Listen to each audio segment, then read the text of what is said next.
Hi, it's time for segment 7. Have you ever looked back at what you ate when you were growing up or what your food routine was? Did you have to clean your plate?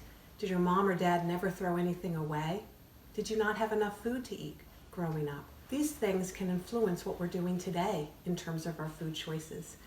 My mom, for instance, would kind of get on my father's case if he was snacking on pretzels too much throughout the day. But then at dinner time, if there was something left in a bowl that she didn't want to throw away, she'd encourage him to finish it. So I know it's not easy to throw things away, and I certainly don't like to do it. But if I'm given the choice of whether or not I'm going to finish something, if I really don't want it or throw it away, I am going to throw it away. So think about your food choices growing up and what influence they have on you today. Have you ever watched little children eat?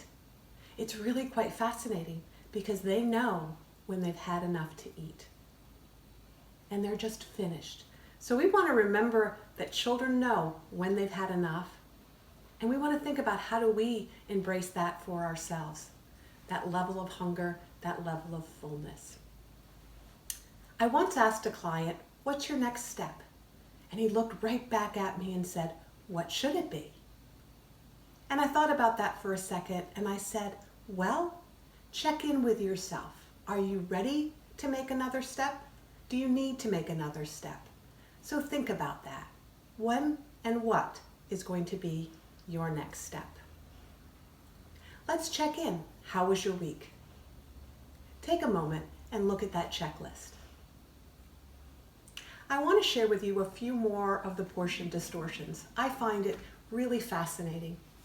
So 20 years ago, a turkey sandwich was 320 calories. And today, a turkey sandwich in most cases is around 820 calories.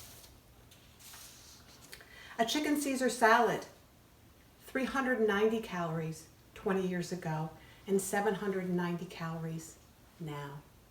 Big, big, big difference. Today's handouts are going to be on meal planning. So why do we want a meal plan? Well, decreasing stress is probably the number one. Saving money, saving time, eating healthier, and maybe even increasing variety.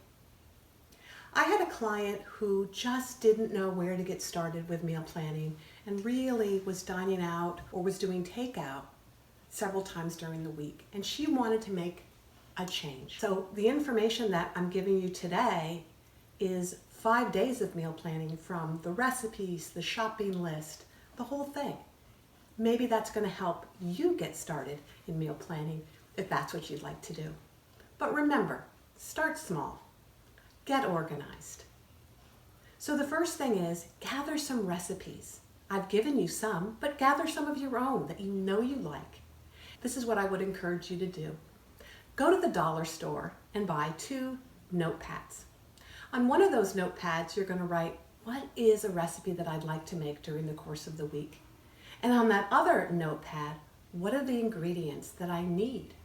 Because how many times do you plan on making a meal and figure out that you don't have one of the items that's really important in that recipe? So, planning out your meals and then the ingredients that you need. Because what happens when everybody walks into the house and says, "What's for dinner?" You don't want that added stress. Also, take a look at your schedule for that week. That can help your meal planning as well.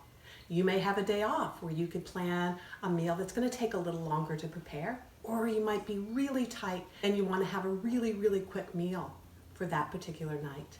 So start small, begin to meal plan if that's your goal, because what do we want to do? Reduce stress, save money, increase our nutrition.